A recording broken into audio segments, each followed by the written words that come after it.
Hey guys, welcome back to my channel. So today's video is all about how to get accepted into pharmacy school. So this is for if you're in high school and you're looking to go to pharmacy school, the steps that you need to take, or if you're in college or maybe you're working and you're looking to go back. These are the things that you need to accomplish in order to be accepted into pharmacy school. Now, of course, just because you do these requirements and these steps does not necessarily mean you will be accepted into school, but if you don't do these steps, then you absolutely will not be accepted into school, which is obviously not what you want. So I'm going to go ahead and give you 9 steps for how to get accepted into pharmacy school. All right, step number 1 is research your pharmacy schools. Now, this is what you want to do before you even think about applying to schools, because every school has different requirements for getting in. So what you really want to do is think about where you want to go to school. Do you want to stay in state? Do you want to go out of state? Do you want to go to a top 5 school? Do you not really care so much about the ranking of the school? Things like that, and narrow it down to a top maybe 5-ish schools that you want to apply to. Once you've narrowed it down to those top schools, you want to go on each website for those schools and look at their admissions requirement. And you can find those just on the website, click admissions, and they will list all the requirements for you. What I would do is go to each school individually and find what their requirements are, and then make a master list, kind of compiling all those things together. That way you know exactly what you need to do, so when you apply to those schools, you have a chance of getting in. You don't want to miss anything, because some schools require certain requirements that other schools do not, certain prerequisites that other schools do not. And you want to make sure that you take those classes, because if you don't, then you don't even have a chance of getting into that school. So to accomplish all the next steps I'm going to tell you, you really need to do your research on what school you want to go to. Step number 2 is take your prerequisite courses. Now, again, this really depends on number 1, what schools you want to go to, because each school has different prerequisites. For each school, you're going to have your general courses, your general science courses that you have to take, like general chemistry, organic chemistry, physics, things like that, biology. But some schools require like microeconomics or genetics or things like that, where other schools do not. So it's really, really important that you research the schools that you want to go to, so you take the appropriate prerequisite courses. You do not want to get below a C in any of those courses. If you get below a C in a prerequisite course, it will not count when you're applying to that pharmacy school. That actually happened to me, because when I was in college, I actually, my biology 2 class was a lecture and a lab separate. They weren't combined. So I actually passed the lecture course, but I failed. Well, I got a D in the lab course. Don't ask. I was like 19. I don't even know how I failed that class, but I got a D in it. And that was before I transferred to the school that I ended up graduating from. So what I had to do was go to the local school by me and retake biology 2. So I actually had to take the lecture and lab combined to get that C or higher so I could apply, because I had that 1 D. So you really need to make sure that you get a C or higher in those prerequisite courses. Also be aware, you don't necessarily need a bachelor's degree to go to pharmacy school. Depending on the school, so again, back to step 1, you need to research your schools. But depending on what school you're going to, you might only need those prerequisites and then the PCAT to apply and get accepted. You don't actually need to get a bachelor's degree to apply. Obviously, think about where you want to go in life and all that kind of stuff. Do you want a bachelor's degree? Is it valuable to you? Or are you 100%, I'm going to pharmacy school, this is it, I don't need a bachelor's degree? So you really need to evaluate, what you want to do in life, where you think you're going to go, before you make that decision. Step number 3 is to work or volunteer in a pharmacy. Now, schools do not require this typically. Some may, especially if they're a top 5 school, they may require you to work or volunteer in a pharmacy, but most schools just recommend it. And when they recommend it, they want to see it. It looks good, obviously. Now, don't feel like you need to work in a pharmacy to get accepted into pharmacy school. I never worked in a pharmacy and I got accepted. I'm kind of a non-traditional applicant in the fact that I got my 4-year degree in chemistry education, And then I taught high school chemistry for 4 years after college. So I am applying well after I got my degree. So I really didn't have time to work in a pharmacy. I was working as a full-time teacher, but I did volunteer a little bit, not even that much. I volunteered once a week for a few hours in a hospital pharmacy just to get some exposure. And I mostly did it, not gonna lie, so I could put it in my application, because they like to see that you got exposed to it. But it was also a good experience because I definitely realized I do not want to work in a hospital in pharmacy, just because it was so antisocial, I guess you could say. I'm used to being a teacher. I'm used to being around people all the time, and there was such a minimal social interaction that it just did not work for me. I also, had that to talk about in my interview, which I'm going to talk about a little bit later. So work or volunteer in a pharmacy, even if it's just a couple hours a week, will really help you buffer your application and get some exposure. Step 4 is take the PCAT. The PCAT stands for Pharmacy College Admissions Test. Okay, again, go back to step 1, research your schools. Not every school requires the PCAT. Okay, so it's a lot of money, it's a lot of time studying and stress and energy that you may not even need to spend. So for me, if I can save some money and not stress myself out, I'm gonna do it. Now the school that I'm going to does not require the PCAT, so I did not have to take it. I actually did take it just because I didn't know if I was gonna have to apply to some other schools. I did get into my first choice, so that was awesome. I applied early decision, but I didn't know, if I was going to get in early decision. So I took it just to make sure, like, if I ended up having to apply, I had a score. If you research your schools and your schools have, high PCAT scores, or they put like an average on their website of what accepted students get on their PCAT, definitely study for it. You want to get one of those study books from like Barnes & Noble or any of those bookstores. Probably from like Princeton Review probably has one, Kaplan, Barron, any of those companies. Get a study book and study. You really don't want to go into it if you know you want a particular score for your school. You don't want to go into it without preparing. Really need to research what the average score is for the schools you want to go to and shoot for that score or higher. If you do lower than that, you're really going to want to make sure that your GPA and other things like that are stronger to kind of balance that out. Step 5 is letters of recommendation. So every school requires letters of recommendation when you're applying to your school. Again, want to go back to step 1, research your schools. Some schools require 2 letters of recommendation. Some schools require 3. It just depends on the school.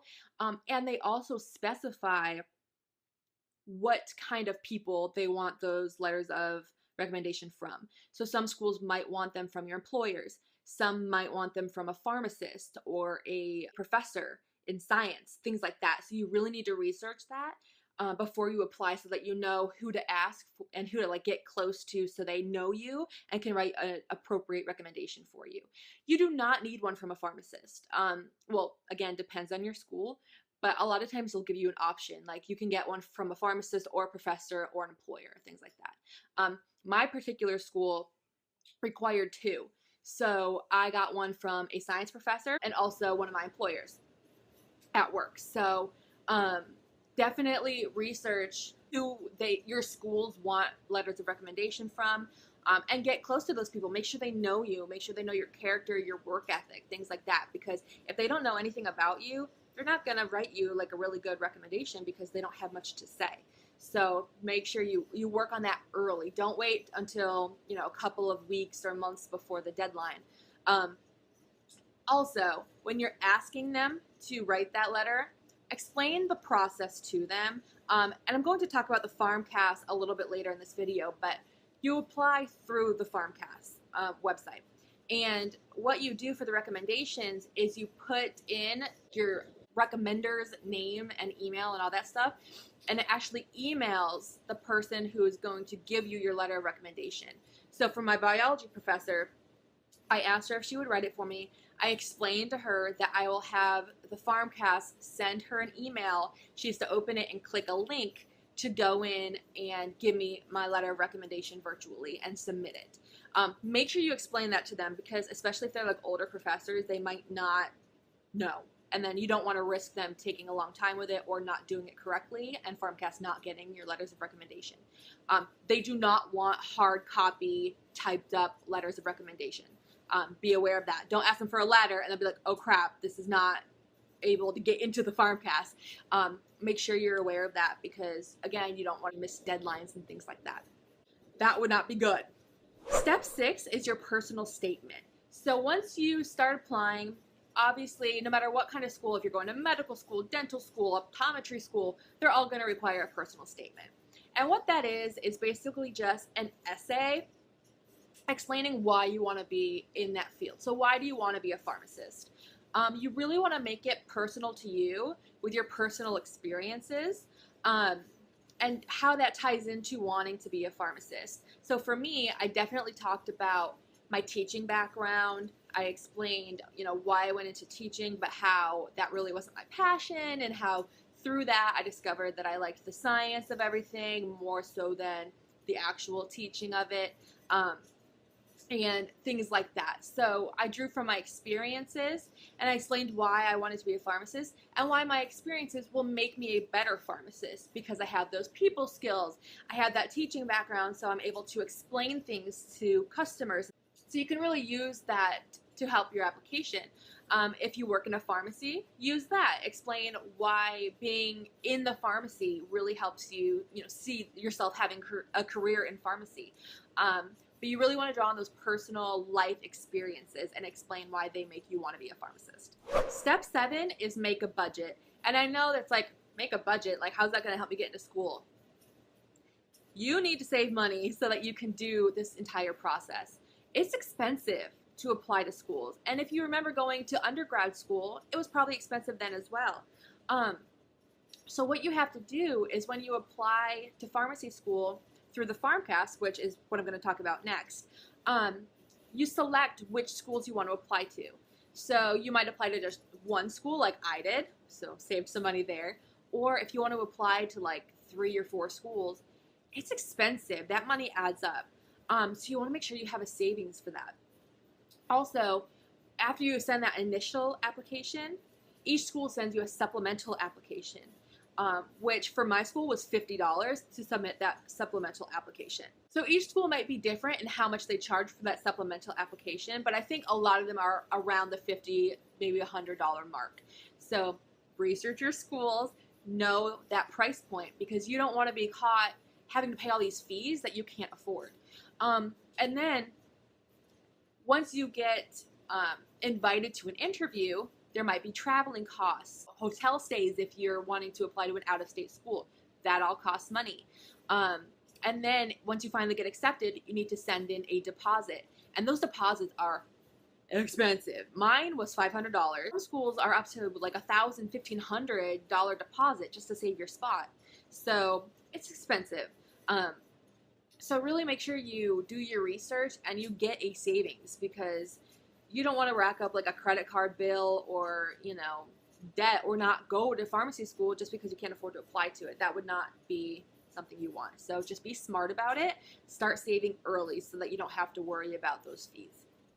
Step 8 is apply through Farmcast. So once you got all those prereqs done, you've taken your PCAT, you've gotten your letters of recommendation squared away, you're going to apply through Farmcast. So I'll link the link to the Farmcast below just in case you haven't been to that website yet. But you're going to create an account. And then basically that is your application that will be sent to every school you apply to. So you're going to put in all of your academic history. So basically you put in every single college that you've attended, every single semester you went there, and every single class you took there, and the grade in each one. You have to physically input that. So it takes a while. I would either get an official transcript from your school, or if your school has an option, like my college had an option where I could go on and click like unofficial transcripts and it just gave me a list of everything I took. So you can do that as well. But you need to do that accurately. They'll verify it on their end as well, but you don't want to make mistakes on it because then it will take them longer to verify it. So be careful with that. But you have to put all of those in.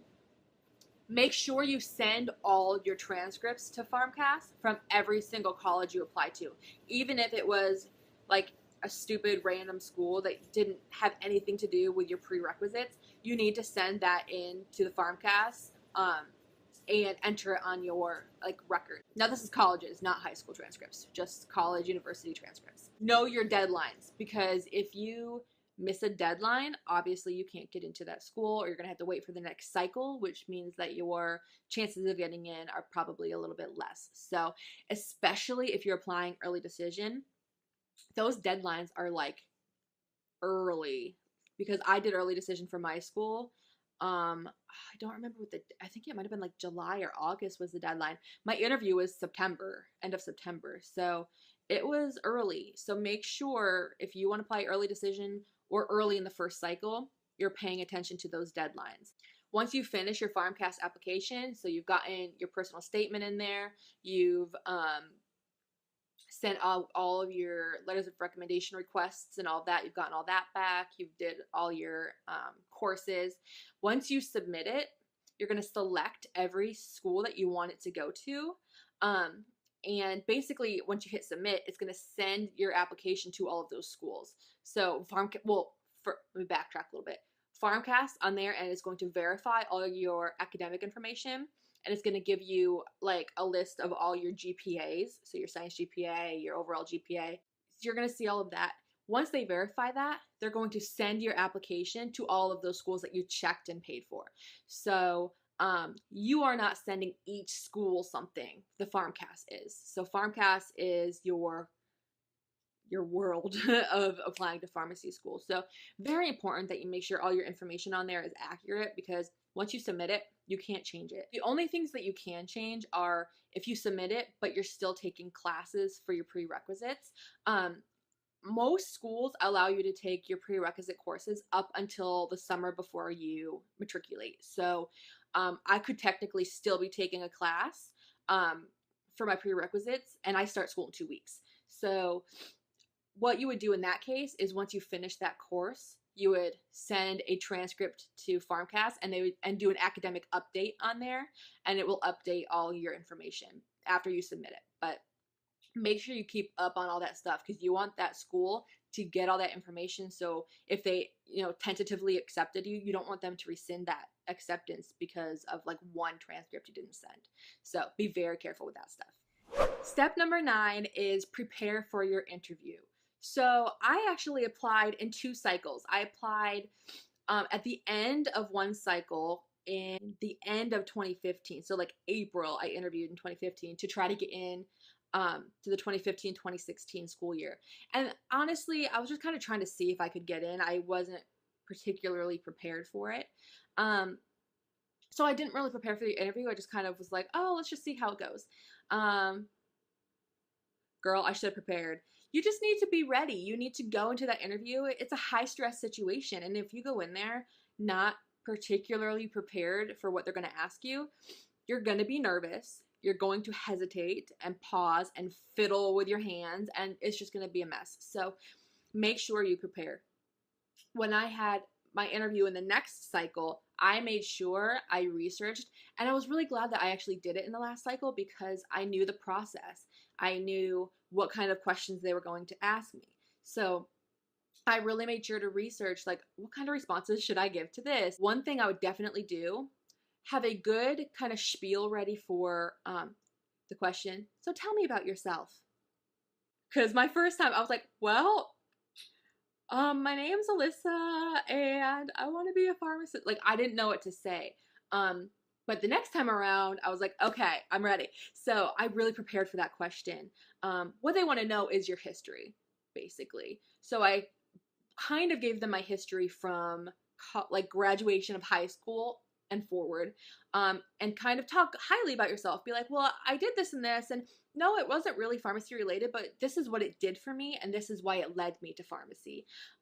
Talk about any certificates you've gotten, any honors you've gotten, things like that. They like to hear that kind of stuff. So have something ready so that you don't freak out and kind of get put on the spot. Another good thing to have in your back pocket are a couple like hot topics in pharmacy, or like common issues going on in pharmacy. My first interview, I wasn't really prepared for that question. I just kind of had to make something up, and it just didn't go very well. My second time, I was taking some classes at the state college near me, and one of the classes I was taking was microbiology. And at the time, we were learning about vaccinations. And when I was interviewing, it was kind of one of those things where on the news you're always seeing like people not vaccinating their children and how like whooping cough is coming back and all that stupid stuff. Don't even get me started. And so when my professor asked like what issues in pharmacy are you interested in right now, I started talking to her about that, and how I was learning about it in my microbiology class and how crazy I think it is that people are uninformed and they're making these decisions that can affect blah blah blah. And she like loved that answer. I don't know if she was working in that field or teaching that class or something, but we had like a conversation about vaccinations. So make it like a conversation. Like, don't make it so rehearsed. Make it like, I'm learning about this and it was really interesting, and have a conversation with them about it, because they really like to feel like you're a person. They don't want you to feel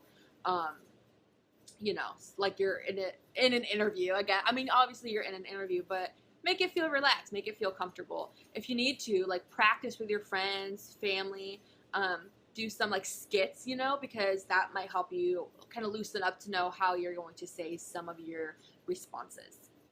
All right, guys, so those are my 9 steps for how to get into pharmacy school. Now, obviously, I can talk a lot more about each one of those steps. So if you would like me to do an individual video on any of those steps, on how to prepare, on the prerequisites, on the interview, anything like that, let me know, and I will be sure to make an individual video on that topic.